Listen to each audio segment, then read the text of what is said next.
Ok, donc bonjour à tous. Donc aujourd'hui, on va faire une vidéo sur les VTT électriques Decathlon et on va essayer de regarder ce que propose la gamme Decathlon. Voilà, donc tout d'abord, on va faire une distinction entre les modèles semi-rigides et les modèles tout suspendus. Donc je vais me concentrer dans un premier temps sur les semi-rigides. Donc à savoir que les semi-rigides, ce sont les VTT électriques qui n'ont pas de suspension à l'arrière. Et en général, ce sont des VTT électriques qui sont un petit peu plus polyvalents.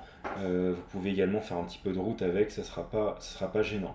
Tandis que les VTT électriques tout suspendus, ce sont des VTT électriques qui sont plus dédiés à, on va dire, en général à la descente, avec des suspensions à l'arrière pour un peu plus de confort. Euh, voilà, c'est l'idéal sur des terrains un peu plus complexes. Euh, Ça ne vous empêche pas de rouler sur la route, bien entendu, mais voilà, c'est en général des terrains un tout petit peu plus complexes.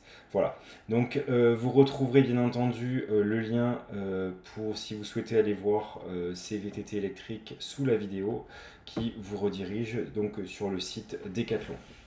Donc voilà, donc dans un premier temps, on est sur les VTT électriques semi-rigides.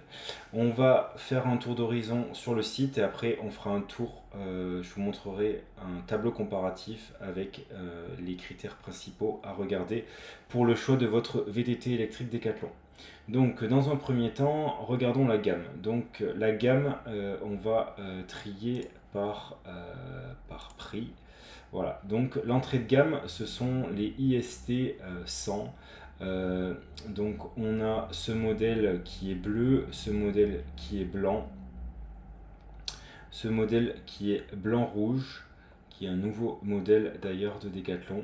Les caractéristiques restent les mêmes, ce sont donc des entrées de gamme à un prix autour des 1000 euros. Comme vous pouvez voir, les avis sont plutôt positifs, on ne va pas rentrer dans le détail, mais ils sont plutôt appréciés en termes de rapport qualité-prix. Ensuite, on a le modèle 500 noir, 500 prune qui sont des modèles proposés à 1500 euros. Voilà, on commence à rentrer sur une gamme un petit peu plus élevée. On a le modèle ICST 520 gris jaune, donc ça c'est un modèle phare de Decathlon. Euh, il a un bon rapport qualité-prix, ce vélo également, on le verra dans le tableau comparatif. On a donc le IST 520 noir-violet, voilà, et après, on rentre sur les modèles haut de gamme, donc avec le modèle IST 900 que vous pouvez choisir en gris, en turquoise. Et ensuite, donc un des derniers modèles, donc le IXPL 700, donc en verre bouteille. Et après, donc il y a aussi le IXPL 520 qui est lui à un prix à 1999. Donc ici, voilà, donc il y a deux différents types de gammes dans la gamme semi-rigide. Donc il y a les IST 100, 500, 520, 900 et les IXPL 700 ou 520. Voilà. Donc je vous propose d'aller se concentrer sur le tableau comparatif pour en savoir un peu plus sur ces modèles Decathlon et regarder un petit peu quel modèle peut être un petit peu plus intéressant en fonction de votre budget.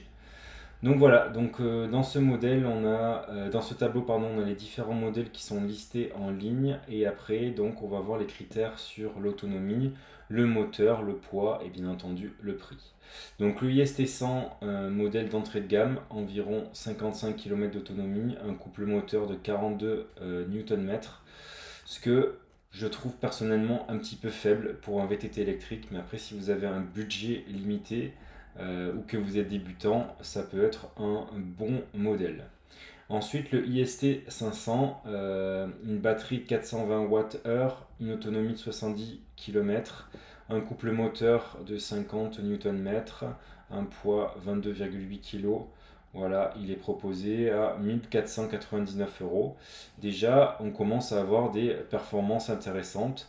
Je trouve encore une fois le couple moteur un petit peu juste pour un VTT électrique si vous souhaitez faire quand même du chemin et avoir un petit peu de puissance dans le chemin. Voilà, pour rappel, donc le couple moteur, c'est ce qui va vraiment vous donner la puissance sur votre VTT électrique.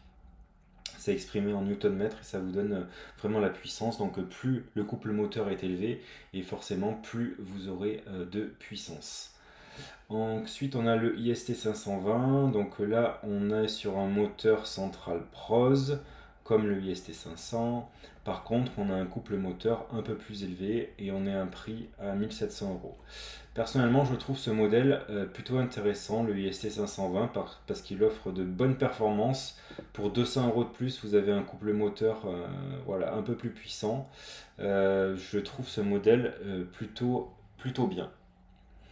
Ensuite, on a donc le IXPL 520 qui est proposé à un prix avoisinant donc les 2000 euros. On a ici un moteur central Yamaha, une autonomie de 100 km et ici un couple moteur un petit peu moins élevé. Donc ce qu'on voit ici, c'est que l'autonomie est quand même meilleure avec la batterie qui est proposée. On a par contre un moteur qui est un petit peu moins puissant, mais un moteur de qualité, un moteur d'une marque reconnue qui est Yamaha. Le modèle IST 900, donc modèle haut de gamme semi-rigide chez Decathlon, une autonomie de 75 km, un moteur Brose, 70 Nm. Ouais, ça reste raisonnable, mais si vous comparez par rapport au modèle IST 520, il n'y a pas forcément énormément de différence. Du coup, en termes de rapport qualité-prix, le IST 520 reste quand même bien intéressant. Et enfin, donc, on a le IXPL 700 qui est un modèle haut de gamme de semi-rigide, donc 120 km d'autonomie, un moteur Prose, une couple moteur de 70 Nm. Donc là, on est vraiment quand même sur un modèle plus haut de gamme. Donc si vous avez un budget de 2500 euros, ça peut être une excellente alternative, ce modèle IXPL 700. Voilà. Donc, c'en est tout pour les semi-rigides. On va passer maintenant au modèle du coup tout suspendu. Hop. Donc, pour les tout suspendus, on a un petit peu moins de modèles, mais il y a quand même le choix. Donc, on a le IXPL 500. Voilà, il faut savoir aussi que les tout suspendus, ils sont généralement proposés à un prix plus élevé. Donc, direct, là, on rentre sur des prix à partir de 2500 euros. Donc le IXPL 500, on a le IXPL 520S voilà, de couleur rouge, il est à 3000 euros. Le e-Trail également, qui est un modèle qui existe depuis un petit peu de temps, également proposé à 3000 euros. On a donc ici le Stylus e-All Mountain à 4200 euros. À 5000 euros, on a le modèle e-Big Mountain. Donc voilà, ça commence déjà à se chiffrer sur ces modèles Stylus. Et enfin, on a le Rock Rider IXPL 700S. Voilà. Donc il faut savoir que donc sur ces tout suspendus, on peut avoir soit le choix entre les modèles Rock Rider, soit les modèles Stylus. On va voir ce qui les différencie tout de suite dans le tableau comparatif. Donc sur ce tableau comparatif des modèles tout suspendus, on retrouve nos différents modèles et on voit là donc le premier, donc l'entrée de gamme 550 Nm, 2500 euros et on a par contre une autonomie un petit peu meilleure, donc 64 km et avec l'extension on arrive à environ 110 km, un moteur Brose. Voilà, je trouve ce modèle avec un prix un petit peu élevé si vous hésitez entre semi-rigide et tout suspendu, vous aurez forcément un meilleur rapport qualité-prix sur des modèles semi-rigides comme l'IST 520 par exemple. Ensuite, autour des 3000 euros, ça commence à devenir intéressant au niveau du couple moteur. Voilà, pour le modèle 520S, il propose un couple moteur de 70 Nm. Le e-trail, on est à 65 avec une autonomie de 80 km de base. Voilà, si on compare donc les modèles Stylus et Rockrider, donc vous voyez que sur les modèles Stylus, ils sont équipés de moteurs Bosch, donc des Bosch Performance qui sont quand même voilà, des moteurs de qualité. Tandis que le moteur Bros, c'est le moteur qui équipe généralement donc, les VTT électriques Decathlon. Voilà, donc c'est pour ça que les moteurs, les modèles Stylus ont un prix un petit peu plus élevé. Donc vous voyez le e-trail, il a une autonomie de 80 km, un couple moteur de 65, un poids à 25 et un prix autour des 3000 €. Ça reste un modèle assez raisonnable. Ensuite, on a le Rockrider iXPL 700S. Donc là, on voit tout de suite une meilleure autonomie, un couple moteur intéressant. Et par contre, on est toujours sur un moteur Bros. Donc là, on est sur du 3500 €. Enfin, les deux derniers modèles, donc les e-All Mountain et e-Big Mountain. Il y a juste une batterie qui est un petit peu plus élevée sur le Big Mountain, donc qui permet une autonomie de 120 km. Et là, on est sur un moteur voilà, de grande qualité, un Bosch Performance Line CX Gen 4, avec donc un couple moteur de 85 Nm et un poids voilà, un poids un peu plus élevé. On arrive tout de suite à 5000 €. Voilà, donc moi je trouve que les modèles qui sortent un petit peu du lot ici, ben on a quand même je trouve le Rockrider ici, le Rockrider iXPL 520.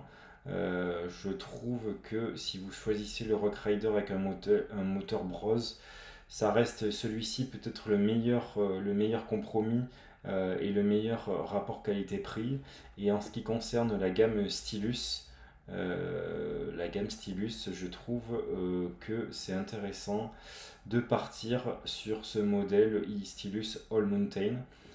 85 Nm, un prix 4200 €, c'est tout à fait intéressant. Si vous avez les moyens, vous pouvez rajouter quand même 800 €, mais c'est uniquement pour gagner 20 km d'autonomie. Je trouve pas ça, je trouve pas ça forcément justifié, ce delta de prix entre ces deux modèles. Voilà, écoutez, c'en est tout pour cette vidéo. Gardez ce tableau comparatif sur les yeux, vous pouvez faire des pauses. Ça peut vous aider dans votre choix de VTT électrique Decathlon.